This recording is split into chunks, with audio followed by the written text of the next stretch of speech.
नमस्कार मित्रांनो, ठरलं तर मग या मालिकेच्या आजच्या भागात आता सायली सर्वांसमोर भावना व्यक्त करत म्हणते, खरं सांगायचं तर या प्रेमासाठी मी गेले कित्येक वर्ष आसोसलेले, मला माझं कुटुंब मिळालं असं माझी खूप इच्छा होती.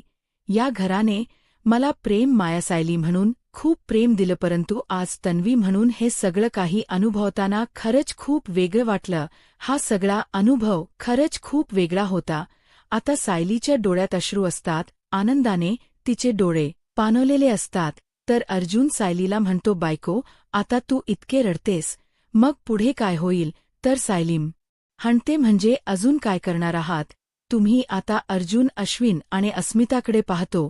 तिघेही उठतात आणि सायलीच्या गालाला त्यांच्या हातातील थंडगार आईस्क्रीमच्या बाऊल लावतात. सायली म्हणते, हे काय चाललंय? अस्मिता म्हणते, आठवत्य का लहानपणी आम्ही तुला असंच करायचो, मी आणि अर्जुन? तर आता सायली म्हणते, हो ना, आठवत्य, चांगलंच आठवत्य. तर अर्जुन म्हणतो, अजून आठवत्य का असं म्हणत अस्मिता, अर्जुन, अश्विन आणि चैतन्य चौघेही मिळून एकत्र सायलीला आईस्क्रीम भरवतात. आणि हे दृश्य पाहून घरातील सर्वच जण हसत असतात. तर त्यानंतर अर्जुन थोडं आईस्क्रीम सायलीच्या गालाला लावतो आणि म्हणतो, बायको हे बघ इथे काय लागलंय, असं म्हणत तिला चिडवत असतो. लहानपणे सायली म्हणजेच तन्वी ज्याप्रमाणे अर्जुनला त्रास द्यायची आणि ज्याप्रमाणे अर्जुन तिला त्रास द्यायचा, ते सर्व क्षण आता सायली पुन्हा एकदा अनुभवत असते आणि त्या सगळ्या गोष्टी सायलीला आठवतही असतात. तर दुसरीकडे पाहायला मिळतं, सचिन आता कॉन्स्टेबल मॅडमला भेटण्यासाठी गेलेला असतो. कॉन्स्टेबल आता सचिनला भेटायला येते. तर त्यावेळी सचिन तिला म्हणतो की आतापर्यंत तुम्ही आम्हाला खूप मदत केली आहे आणि यापुढे सुद्धा तुम्ही आम्हाला अशीच मदत करायची आहे. प्रियाला जेलमध्ये जे जे काही हो ते सगळं काही द्यायचं आहे.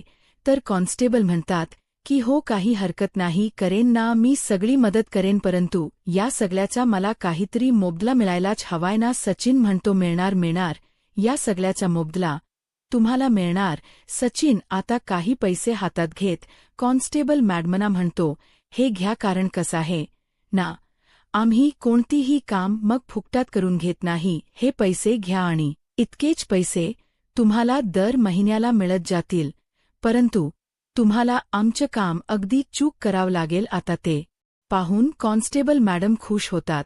तर दुसरीकडे राकेश सुद्धा आता पैसे देतो आणि त्या दादांना म्हणतो, हे पैसे घ्या. त्यावेळी ते म्हणतात, दर महिन्याला एवढे पैसे मिळणार? राकेश म्हणतो, हो, एवढे पैसे मिळणार हवे तर यापेक्षा जास्तही मिळतील, कारण माझ्या पप्पांच्या कम्फर्ट पुरे हे पैसे काहीच नाहीयेत.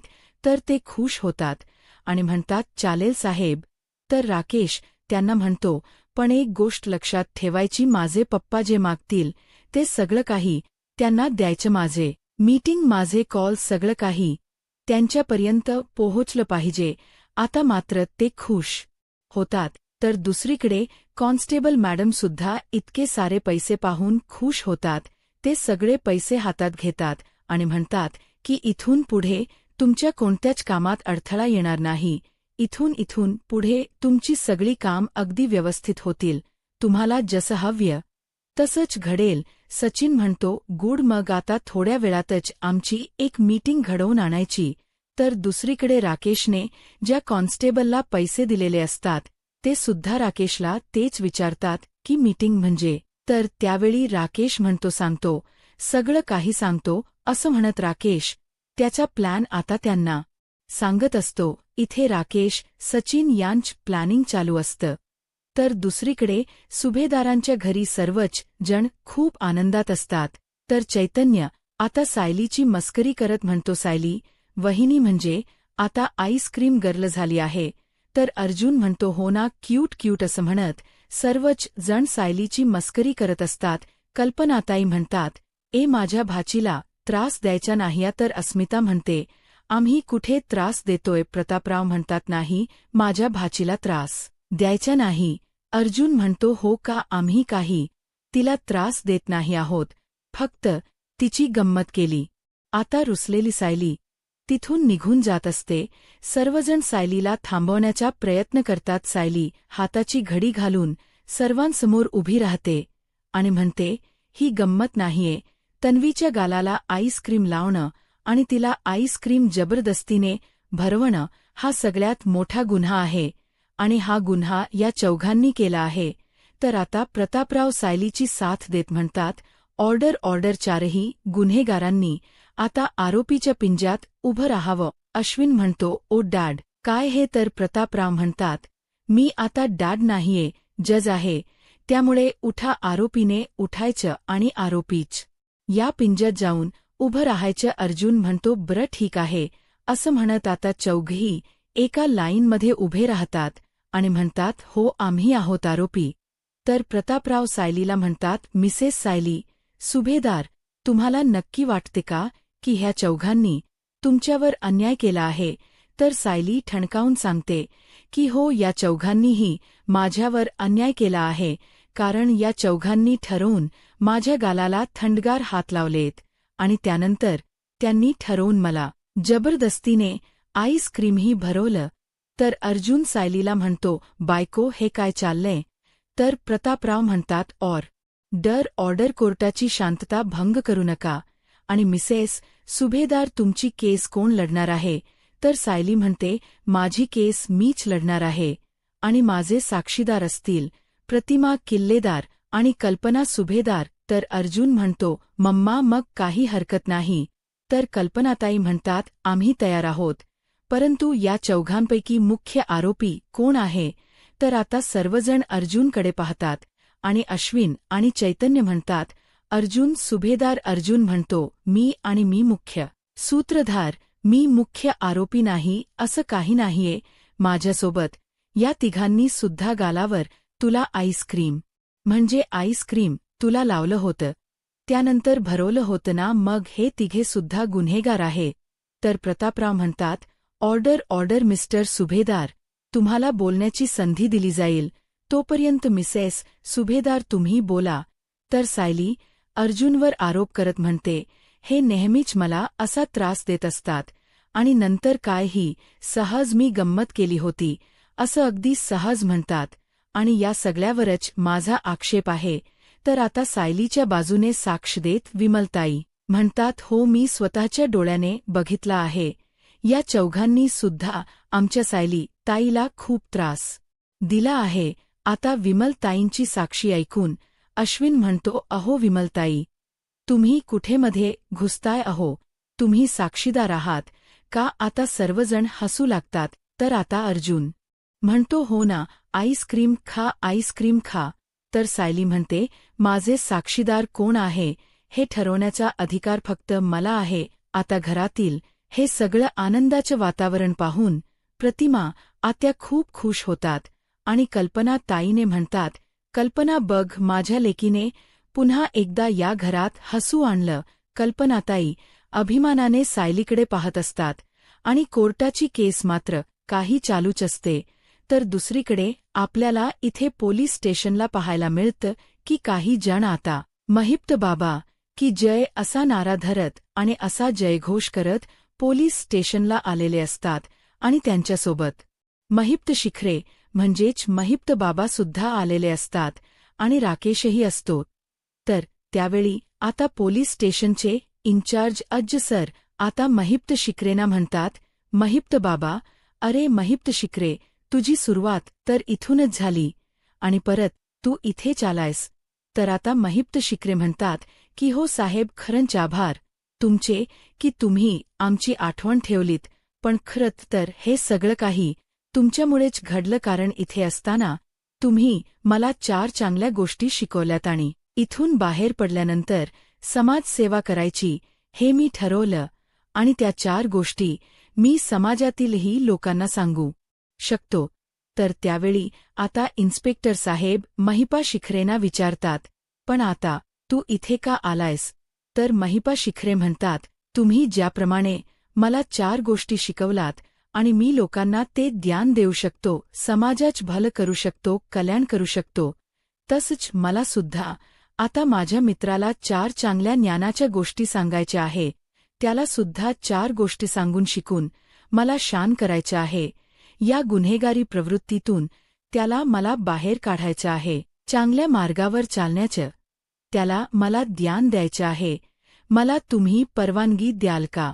मला नागराज बंधूंना भेटायचं आहे. मी भेटू शकतो का? तर इन्स्पेक्टर साहेब म्हणतात, पण त्यासाठी परवानगी लागते. परंतु त्या अगोदरच राकेशने परवानगी लेटर आणलेलं असतं. इन्स्पेक्टर साहेब ते लेटर पाहतात आणि महिप्त शिक्रेंना म्हणतात, ठीक आहे, तुम्ही जाऊ शकता. आता महिप्त शिक्रे राकेश आता नागराज यांना भेटण्यासाठी गेलेले असतात. तर दुसरीकडे सुभेदारांच्या घरी आपल्याला पाहायला मिळतं चैतन्य म्हणतो, म्हणता म्हणता सगळेच सायली वहिनीला सामील झाले. अश्विन म्हणतो, हो ना. तर आता त्याचवेळी प्रतापराव म्हणतात, ऑर्डर ऑर्डर. तर अर्जुन प्रतापरावांची मस्करी करत म्हणतो, डॅड जज म्हणून तुम्हाला एवढंच बोलता येत का? ऑर्डर ऑर्डर, बाकी काहीच नाही. आता मात्र सर्वांच्याच हसू काही आवरत नाही. तर प्रतापराव म्हणतात, मी आता डॅड नाहीये, मी जज आहे. अर्जुन म्हणतो, काही हरकत नाही, पण माय लॉर्ड मला आता माझी बाजू मांडण्याची सुद्धा परवानगी मिळावी. तर प्रतापराव पुन्हा एकदा म्हणतात, order order, sorry sorry, permission granted. तर त्यावेळी अश्विन म्हणतो, बरं झालं, नशीब आता तरी काहीतरी वेगळे बोललेत. तर अर्जुन अश्विनला म्हणतो, शांतरा, आता ते जज साहेब आहे. असं म्हणत आता अर्जुन आपली बाजू कोर्टाकडे मांडत म्हणतो, या सगळ्या प्रकरणात मी एकटा दोषी नाहीये. मी माझ्या बायकोच्या गालाला आईस्क्रीम लावलं, तिच्या गालाला थंडगार हात लावले, तिला आईस्क्रीमही भरवलं, परंतु या सगळ्यात माझ्यासोबत माझे सहकारी सुद्धा सामील होते. माझी अस्मिताई, चैतन्य आणि अश्विन हे तिघेही मला सामील होते आणि आम्ही हे सगळं काही चौघांनी मिळूनच केलं आहे. त्यामुळे ते सुद्धा तितकेच गुन्हेगार आहेत. तर दुसरीकडे आपल्याला पाहायला मिळतं आता जेलमध्ये प्रियाला भेटण्यासाठी सचिन आलेला असतो. सचिन प्रियाला म्हणतो, थोड्या वेळातच नागराजला भेटण्यासाठी महिप्त आणि आता राकेशही येणार आहे. त्यामुळे आता आपली एक महत्वाची मीटिंग होणार आहे. तर आता प्रिया विचारते, कशाबद्दल? तर सचिन म्हणतो, कळेल, सगळं काही कळेल ताई, तुमचा जरा मोबाईल देता का? तर आता हे लेडी हवालदार सचिनच्याच बाजू असल्यामुळे ती सचिनला लगेच मोबाईल देते आणि म्हणू लागते, घ्या, आता बाहेर तरी कोणी नाहीये, तोपर्यंत तुम्ही बोलून घ्या. परंतु थोड्या वेळातच जेलर मॅडम राऊंडसाठी येतील, परंतु त्या अगोदर तुमचं फोनवरच बोलणं पूर्ण करून घ्या. प्रिया म्हणते, ताई, तुम्ही काम करता का? तू जरा बाहेर लक्ष ठेवतेस का? म्हणजे अचानकच मॅडम आल्यात. तर हवालदार मॅडम म्हणतात की हो. असं म्हणत हवालदार मॅडम बाहेर निघून जातात. तर आता लगेच सचिन इथे राकेशला फोन करायला घेतो. तर त्यावेळी कॉन्स्टेबल राकेशला म्हणतात, साहेब, फोन आला आहे, फोन घ्या आणि लवकर तुमचं बोलणं करून घ्या, कारण थोड्या वेळातच मॅडम येतील. असं म्हणत आता तिथून हवालदारही निघून जातात. तर दुसरीकडे सचिन महिप शिक्रे नागराज राकेश यांना म्हणतो, मी जे काही सांगतोय ते आता लक्षपूर्वक ऐका. अण्णा नागराज अंकल आणि प्रिया काही वर्षापूर्वी वात्सल्य आश्रमच्या निमित्ताने ही सर्वजण एकत्र आला होता, बरोबर ना? तर अण्णा म्हणतात की हो, अगदी बरोबर. तर सचिन म्हणतो, आणि त्यावेळी तुम्ही सुभेदार आणि किल्लेदार यांना भरपूर मनस्ताप दिला होता, इतका मनस्ताप दिला होता की तुम्ही त्यांना वेटीस धरलं होतं, बरोबर ना? तर नागराज म्हणतो, हा, बरोबर आहे ना? तर सचिन म्हणतो, मग मला एक सांगा की हे सगळं काही तुम्हाला कसं जमत होतं?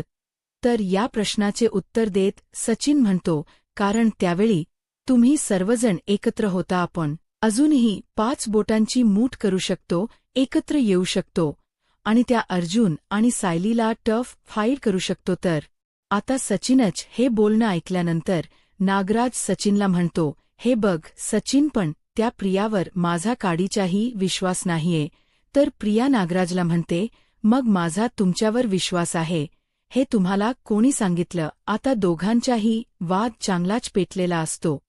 तर दुसरीकडे सुभेदारांच्या घरी कोर्टाच कामकाज हे चालूच असतं. सायली म्हणू लागते, यू ऑर्नर, मला चांगलीच खात्री आहे की हे सगळं प्लॅन ही कल्पना ॲडव्होकेट अर्जुन सुभेदार यांचीच असू शकते. हो तर तुम्ही त्यांची उलट तपासणी करू शकता. या सगळ्याची तुम्ही शहानिशाही करू शकता. तर कल्पना ताईम म्हणतात, मी घेते ना उलट तपासणी. तर चैतन्य म्हणतो, अरे वा, इथे साक्षीदारच आरोपीची उलट तपासणी घेणार आहे. वा, खरंच खूप छान कोर्ट आहे. म्हणजे सुभेदारांच्या कोर्टात काही होऊ शकतं. तर कल्पनात ताई म्हणतात, हा डॉक्टर अश्विन सुभेदार, माझा तुमच्यावर पूर्ण विश्वास आहे.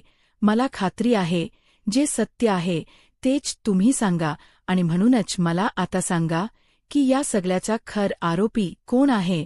तर अश्विन अर्जुनकडे पाहतो, अस्मिताही अर्जुनकडे पाहते आणि चैतन्यही. आता तिघही एकत्रच मोठ्याने म्हणतात की अर्जुन सुभेदार आता खाल्लीच आहे. पण आता अर्जुन आणि सायलीला मातीत पुरायचं असेल ना, त्यांना जर गाढायचं असेल ना, तर आता आपल्या सगळ्यांना एकत्र येणं गरजेचं आहे. आणि ते सुद्धा एकमेकांवर पूर्ण विश्वास ठेवून. तर आता नागराज मात्र काहीच बोलत नसतो. महिप्त शिकरी नागराजला म्हणतात, नागराज शेठ, मला तर पूर्वीपासूनच माहीत आहे की आपण सगळ्यांनी एकत्र येणं खूप गरजेचं आहे.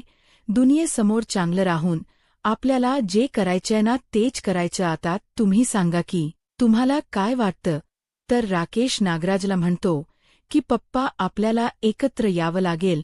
तर राकेश म्हणतो, हा, म्हणजे तसं हिचं बोलणं मला पटतंय. म्हणजे आपण जर वेगवेगळे राहिलो तर मग आपण काहीच करू शकणार नाही. राकेश म्हणतो, खरं आहे, आणि म्हणूनच एकजुटीने आपल्याला एकत्र यावं लागेल.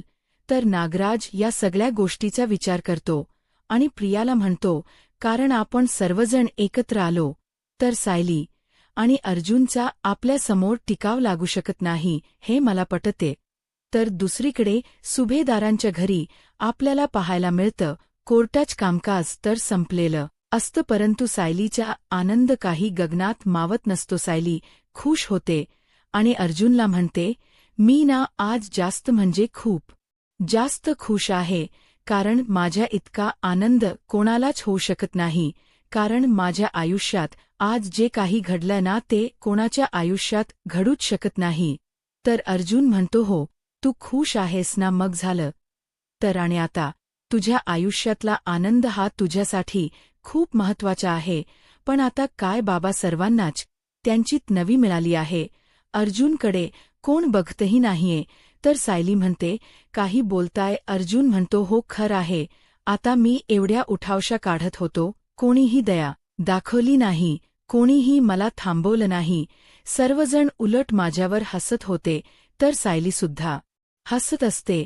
अर्जुन म्हणतो, म्हणजे तू सुद्धा हसतेस का. मला झालेला त्रास तुलाही आवडलाय का. मग जा, आता मी सुद्धा तुझ्याशी बोलणार नाही कट्टी. असं म्हणत आता अर्जुनही सायलीवर रुसलेला असतो. तर आता सायली तन्वीच्याच आवाजात म्हणते, माझा अर्जुन माझ्यावर रुसलाय का. तर अर्जुन म्हणतो, हो, तुझा अर्जुन तुझ्यावर रुसला आहे. तर अर्जुन म्हणतो, फक्त रुसला नाहीये, चिडला आहे. तर सायली म्हणते, हो का, पण मला तर माझ्या अर्जुनचा राग काढता येतो. असं म्हण सायली आता अर्जुनला गुदगुल्या करायला सुरुवात करते, त्याला त्रास देऊ लागते.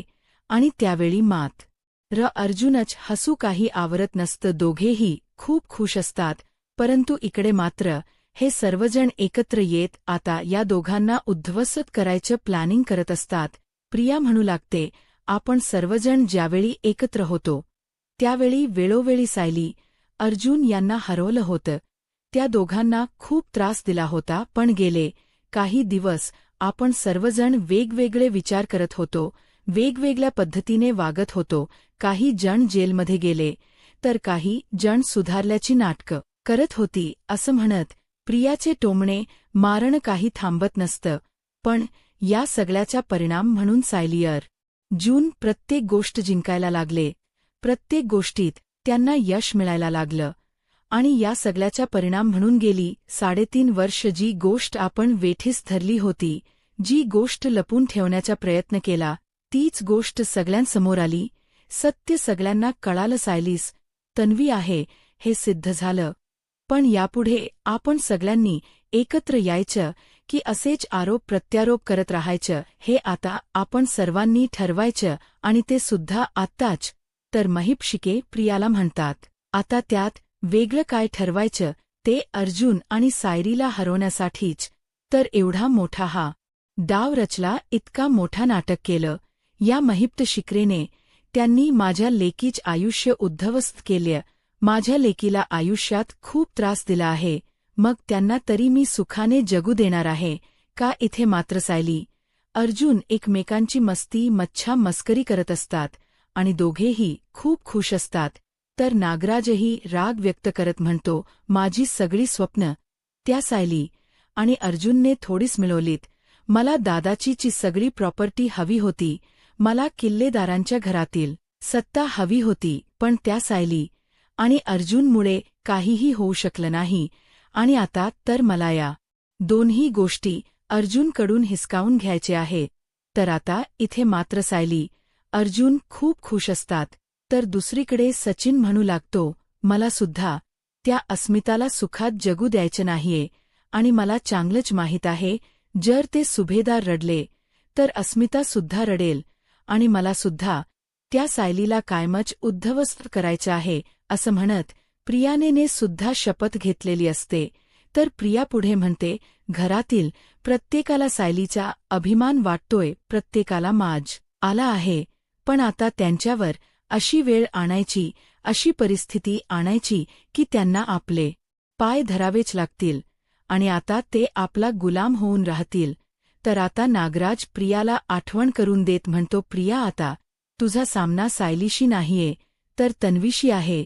प्रिया म्हणते, इतके दिवस सुभेदार आणि किल्लेदार यांच्यासाठी मीच तर तन्वी होते, किती आनंदाचे दिवस होते ते सगळ्यांसाठी मी तन्वी होती, सगळी प्रॉपर्टी माझी होती, सगळेजण माझ्या नावाचा होदो उदो करत होते. तर प्रिया म्हणते, नाही, अजूनही वेळ गेलेली नाही, तन्वीच जे काही आहे ते सगळं काही मी हिसकावून घेईन, तो मान तो पैसा सगळा काही हिसकावून घेणार आहे मी. इथे मात्र सायलीयर जून खूप आनंदात असतात. तर येणाऱ्या पुढील भागामध्ये आपल्याला पाहायला मिळतं, प्रिया सगळ्यांना म्हणते की आता असा काहीतरी मोठा खेळ खेळायचा की फक्त त्यामध्ये सायली अर्जुन उद्ध्वस्त होणार नाहीत, तर सुभेदार आणि किल्लेदार या दोन्ही कुटुंबाची बदनामी होईल. तर दुसरीकडे सायली झोपलेली असते आणि सर्वजण एकत्र येऊन सायलीला आवाज देत म्हणतात, गुड मॉर्निंग. तन्वी सायली पाहते तर 9:30 झालेले असतात. सायली म्हणते, मी पटकन आवरून घेते. तर आता प्रत्येकजण सायलीला एक एक गोष्ट देत असतात. कल्पना ताईंच्या हातात ब्रश असतं, तर आता प्रतिमा त्या तिच्या हातात टूथपेस्ट देतात. तर सायली म्हणते, तुम्ही सर्वच जण मला असं राणी असल्यासारखं का वागवताय? तर कल्पनात ताई म्हणतात, अगं तूच तर या घरची राणी आहेस. आता हे ऐकल्यानंतर सायली खूप खुश होते.